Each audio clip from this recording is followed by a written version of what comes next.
क्षेत्रात पण कार्यरत आहे.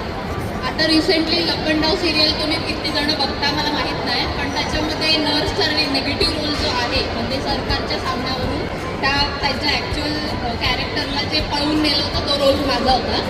कोणी ओळखला असेल नाही माहीत नाही, पण आणि मी मॉडेल पण आहे.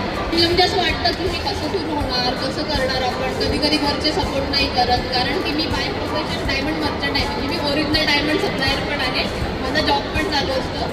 तर आपण विचारतो तर आपण हे कसं मॅनेज करणार, घरचं बघायचं आहे, नातेवाईक बघायचे, अरे कोण आपल्याला काय म्हणेल. माझे पण मम्मी पप्पा तू नको, आपण मराठी घरातले आहोत तर हे असं करायचं नाही आहे म्हणून म्हणजे नावं ठेवतात लोक मागून.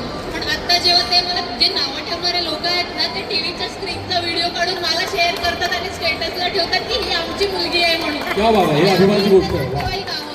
तर जे नावं ठेवतात ना त्यांना घाबरण्यापेक्षा त्यांना करून दाखवायचं की मी माझ्या आईवडिलांचं नाव मोठं करू शकते, मुलगी असली तरी.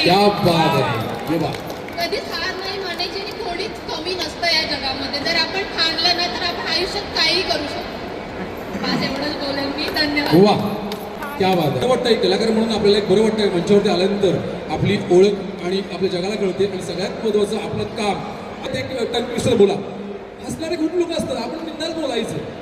काही उद्या आपण दिसतो ना, जेव्हा आपण एखाद्या फ्रेमवरती दिसतो किंवा असं मंचावरती दिसतो, तेव्हा तेच लोक जे बोलणारे हसणारे असतात तेवढ्या काय वाजवतं आपल्याला. ही आपल्यासाठी जीत असते, आपल्याला जिंकणं असतं. पहिल्याची संस्कृती अशी होती की 7च्या आत महिलांनी घरात यावं, पण 7च्या नंतर पण ज्या काम करतात ना त्यांचं काम मोठं होतं. एक्झॅक्टली. नेहमी लक्षात ठेवा सगळ्यांनी. प्लीज टाळ्या वाजवा. जोरदार टाळ्या वाजवा. Thank you so much. इथे वेळ काढून आला.